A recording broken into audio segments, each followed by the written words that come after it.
क्या आपके साथ भी ऐसा हुआ है? तो कई कई लोग के साथ ऐसा होता है, जो लोग स्पोर्ट्स में हैं उनके साथ भी ऐसे हुआ है और दर्द होता है ऐसे एंकल में। तो आइए हम लोग आज उसी में बात करेंगे। तो शुरू करते हैं। मेरा नाम है रोहित चोपड़ा और मैं हूँ अध्यात्म योग का संस्थापक, जहाँ पे हम योग और आयुर्वेद द्वारा रोगों का निवारण भी करते हैं और हम लोग कैसे एक अच्छा जीवन जी सकते हैं हम लोग वो भी बताते हैं। तो एंकल पेन जैसे हम लोग देख रहे थे, चलते चलते अचानक पैर अगर मुड़ गया या दौड़ते दौड़ते अगर अचानक पैर मुड़ जाता है तो वह दर्द हो जाता है। और कई बार थोड़ी सी सूजन भी हो जाती है जब मुड़ जाता है तब।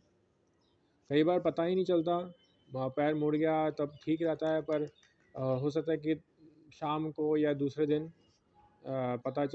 मालूम होता है कि दर्द हो रहा है। क्या हुआ तो याद आता है कि अच्छा पैर मुड़ गया था, उसकी वजह से ही हुआ होगा। तो ये थे उसके कारण, और अभी हम लोग कुछ आसन करने वाले हैं जिससे इसका निवारण होगा।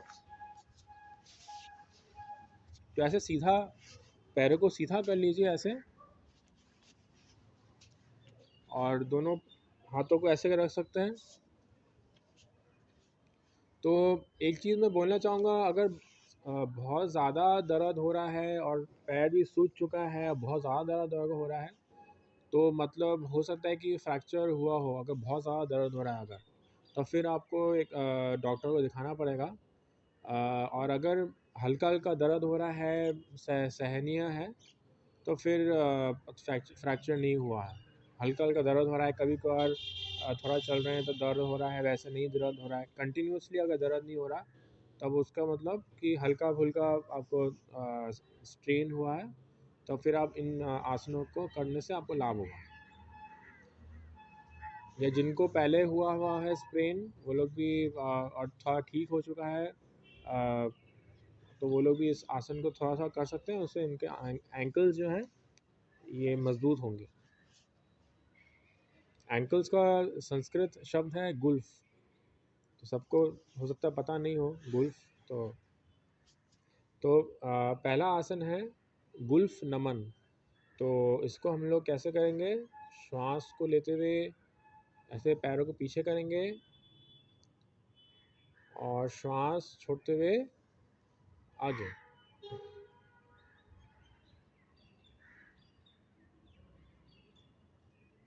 फिर श्वास को लेते हुए पीछे,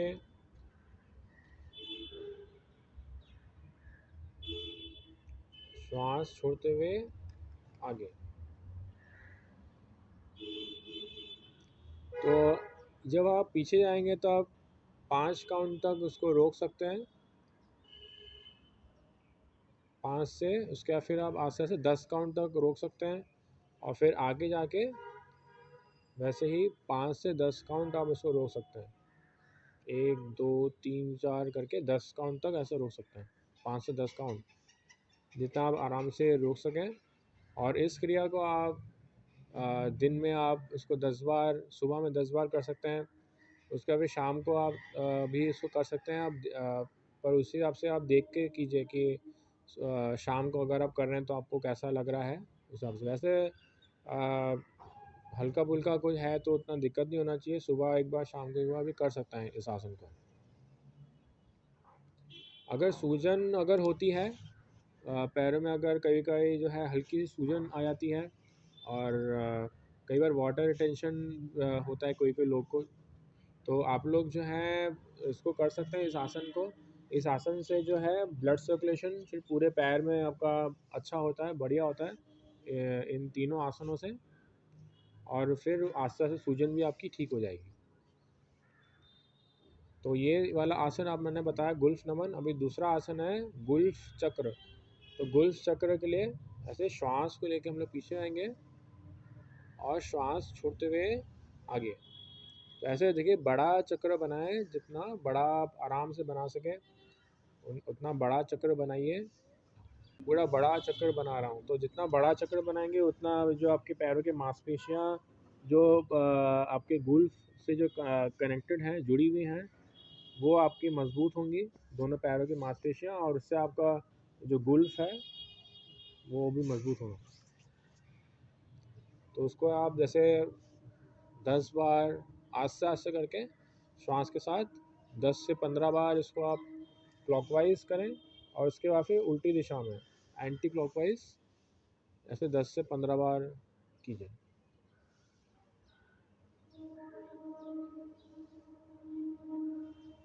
श्वास लेते हुए पीछे, छोड़ते हुए आगे। अच्छा, और एक चीज़ है, घुटनों को एकदम सीधा रखिएगा आसन के दौरान। उसके बाद घुटने को ऐसे मोड़ना नहीं है, सीधा ऐसे रखे जैसे मैं रखा हूँ, और वैसे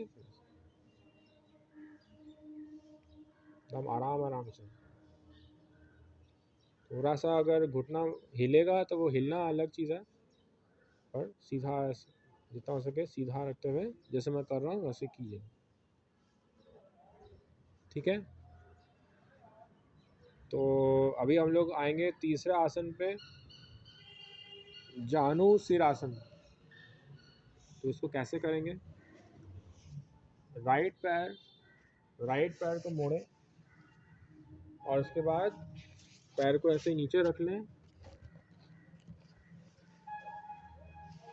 और घुटने के थोड़ा आगे रखेंगे, घुटने के पीछे। पीठ सीधी करें। जिनको लोअर बैक पेन है, आप लोग इस आसन को मत कीजिएगा। श्वास को लेते अभी ऊपर जाएंगे, और उसके बाद श्वास को छोड़ते हुए नीचे नीचे जाके ऐसे पैर को पकड़ना है, और पैर को हल्का सा ऐसे, जैसे आप देख पा रहे हैं, हल्का सा मैं ऐसे खींच नहीं रहा हूँ, पर एक हल्का सा खिंचाव की अनुभूति होगी आपको।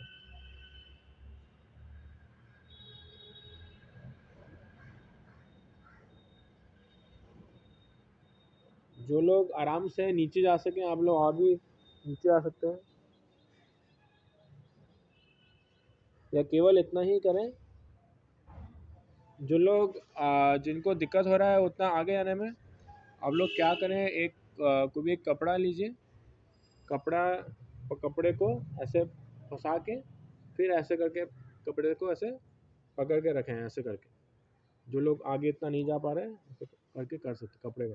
फिर थोड़े के लिए ऐसे रख के, फिर हम लोग इस पैर को करता हूँ, तो सीधा करके पैर सीधा करेंगे ऐसे, दूसरा पैर फिर ऐसे मोड़ के, आपको ये साइड भी दिखा देता हूँ। फिर से वही चीज़, हम लोग श्वास को लेके ऊपर जाएंगे, और श्वास छोड़ते हुए नीचे नीचे जा रहा हूँ। तो ये मेरा पैर का जो पंजा है, उसको मैं ऐसे खींच रहा हूँ मेरी तरफ हल्का सा ऐसे। तो मेरा जो है इस ऐसे करके मेरा एक हल्का सा मेरा खिंचाव है आ रहा है, इस साइड मेरा खिंचाव आ रहा है। तो इसका भी जैसे वही है, अगर पूरा आगे नहीं जा पा रहे हैं तो आप लोग एक कपड़ा ले लें, कपड़े को वैसे फंसा लीजिए, फंसा के ऐसे। ठीक है, और जो लोगों को हाई ब्लड प्रेशर है, आप लोग थोड़ा पीठ सीधी करके, फिर आप ऐसे कपड़ा फंसा के ऐसे उसको खींच सकते हैं कपड़े से। ठीक है, तो इस आसन को आप लोग उसको रोक के, आप जैसे 20 सेकंड से आधा मिनट तक इसको आप रोक सकते हैं उसको। और दोनों पैर जो है एक राउंड होता है, तो वैसे आप 2 से 3 राउंड इसको आप कर सकते हैं। तो ये थे वो 3 आसन। तो जिनको दर्द होता है, वो लोग जो है जिस पैर में दर्द हो रहा है उस पैर पे आप लोग कोई वेट मत डालिए, जितना हो सके वेट कम डालें उस पैर को। कई बार हम लोग की ऐसी सोच होती है कि नहीं, दर्द है तो मतलब उसको ज़्यादा हम लोग उसको अगर उस पैर का प्रयोग करेंगे तो ठीक हो जाएगा। ऐसा एकदम मत करें। कृपया करके। और जहाँ पे जिसमें भी दर्द हो रहा है उसमें आप कम वेट डालें, मैंने जितना हो सके उस पर कम उसका उस पैर को वेट उस पर कम डालें। और अगर ज़्यादा अगर स्प्रेन हुआ है या सूजन है या वैसा कोई दिक्कत है, स्प्रेन या सूजन ऐसे कुछ है, तो कोई लोग वो लोग आइस पैक भी लगाते हैं, तो आइस पैक भी लगाया जा सकता है। तो इन अभ्यासों को करें और मुझे बताएं कि आपका अनुभव कैसा रहा। अगर आप मेरे से एक पर्सनल कंसल्टेशन करना चाहते हैं तो आप कर सकते हैं, मुझे आप कमेंट्स में एक बार बोल सकते हैं। मैं मेरा इंस्टाग्राम का भी मैं इसमें दिया हूँ डिस्क्रिप्शन में, तो आप मुझे डायरेक्टली इंस्टाग्राम में मुझे आप एक बार संपर्क कर सकते हैं अगर आप पर्सनल क्लास में से करना चाहते हैं। तो आप लोग इन अभ्यासों को कीजिए और फिर मुझे बताएं कैसा रहा, और सब खुश रहें, स्वस्थ रहें। नमस्ते।